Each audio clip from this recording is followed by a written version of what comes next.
What would you do if your partner gave you an ultimatum, it's me or your children? In today's story, a father is faced with this impossible choice, but his response is a masterclass in true parental devotion. All 4 of my kids are safe and they are here with me. My wife, Chloe, is still staying with her parents. In the quiet moments since she left, the full, devastating truth has started to come out. It took a while to get it out of my older 2 kids, Leo and Stella. I had to sit with them, creating a space safe enough for the walls they'd built to finally come down. What they told me was disturbing, and it chilled me to the bone. They told me they'd been living in a constant state of anxiety since moving in full-time. They felt like they were walking on a tightrope, that if they put a single toe out of line, they'd be cast out, either forced to go back to their moms or, worse, be left homeless. They confessed they'd been trying so desperately to be good and perfect and nice, and the sheer effort of it is grinding them down. They just don't understand what changed in Chloe. She used to love us, they said, their voices small. She used to be so kind. I didn't have a good answer for them, but I looked them both in the eye and told them, with every ounce of conviction I had, that none of this was their fault. I knew Chloe had developed certain feelings after she gave birth to our younger daughters, Lily and Mia. We're a married couple. We talk, but I was naive to the depth of it. My older children had no idea. I'd specifically asked them if they ever felt unwelcome before moving in permanently, and they both emphatically denied it, saying they believed Chloe felt nothing but love for them. They understood that her biological kids would become her main focus, as Leo and Stella had primarily lived with their mom before, but they never sensed a change in her attitude until they were all under one roof. And yes, I pressed them, asking them to be truly honest, and they insisted they were. That's what makes this sudden shift so crushing for them. The fear has taken root so deeply. My son,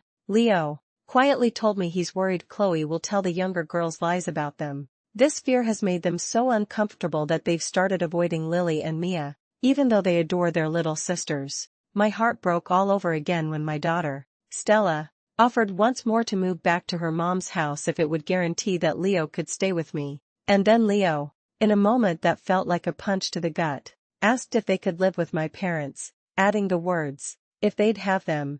The idea that my own children felt like burdens who needed to ask for refuge shattered me. I pulled them close and told them they weren't going anywhere. They said they remember how upset I was after my first divorce and don't want to cause that again. But I've told them repeatedly, my marriage is not their problem to solve. Meanwhile, my phone has been a constant source of venom. Chloe has been texting me nonstop, and I've only responded when it's about Lily and Mia. She has said some incredibly cruel things about me, our relationship, and especially about my older 2 kids. She's trying to poison me against them, texting that they just want us to break up, like their mom and stepdad, and that I shouldn't let them win. She's called them spoiled, entitled, and smartasses who will ruin my life if I keep them. I ignored the insults, but then she sent it, a list she wrote of her non-negotiables for moving back in. Chloe likely thought this list was a power move, a way to force my hand. She was completely unaware that with every deranged demand,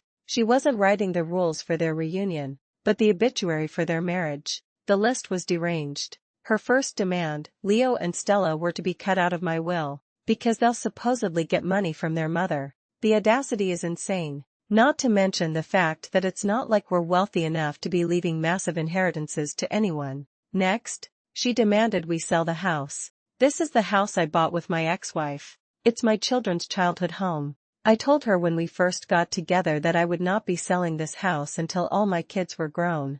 Now, it's Lily and Mia's childhood home too, so I'm sure as hell not leaving. This revealed Chloe's deepest insecurity. Her solution wasn't to build new memories, but to bulldoze the old ones. Her demands continued. My older children would have to find somewhere else to live the moment they turn 18. This is something she knows I find trashy and cruel, especially since both of their 18th birthdays fall in the middle of their senior year of high school. Furthermore, she would no longer have to do anything with my older kids. No family events, no dinners, no vacations. My oldest children would be completely excluded from family pictures, from holidays, from everything. She also did not want her daughters, our daughters, around Leo or Stella at all. Then came the financial demands. She wanted veto power over any extra time or money I spend on my own children, just to make sure things stay fair. but the most deranged one, the one that made me laugh out of sheer disbelief, was that she wanted half of the child support their mom sends for them put into a retirement account solely in her name.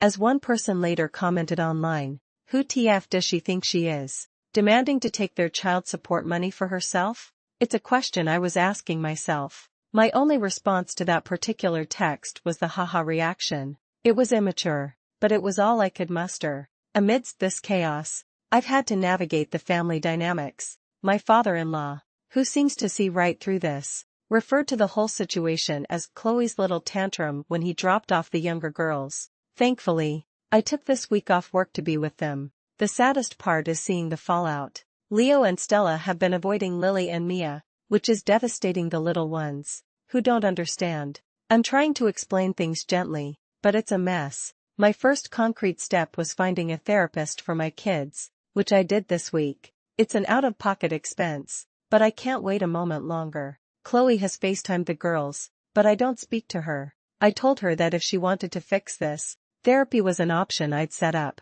She was emphatic that it was not necessary. I told her that was my non-negotiable. One commenter online issued a chilling warning that has been echoing in my mind. She's going to accuse your older children of hurting your younger children. I'm particularly concerned she's going to make accusations against your son. The comment advised getting cameras. I had already decided on and ordered them for the common areas, but this solidified the absolute necessity of that decision. I don't know how fixable this is. Honestly, as another person pointed out, this situation might be so far past fixing it's not even funny. She's turned my home into a place of fear for my older kids, and that fear is now hurting my younger kids. I have to do what I have to do for all of them.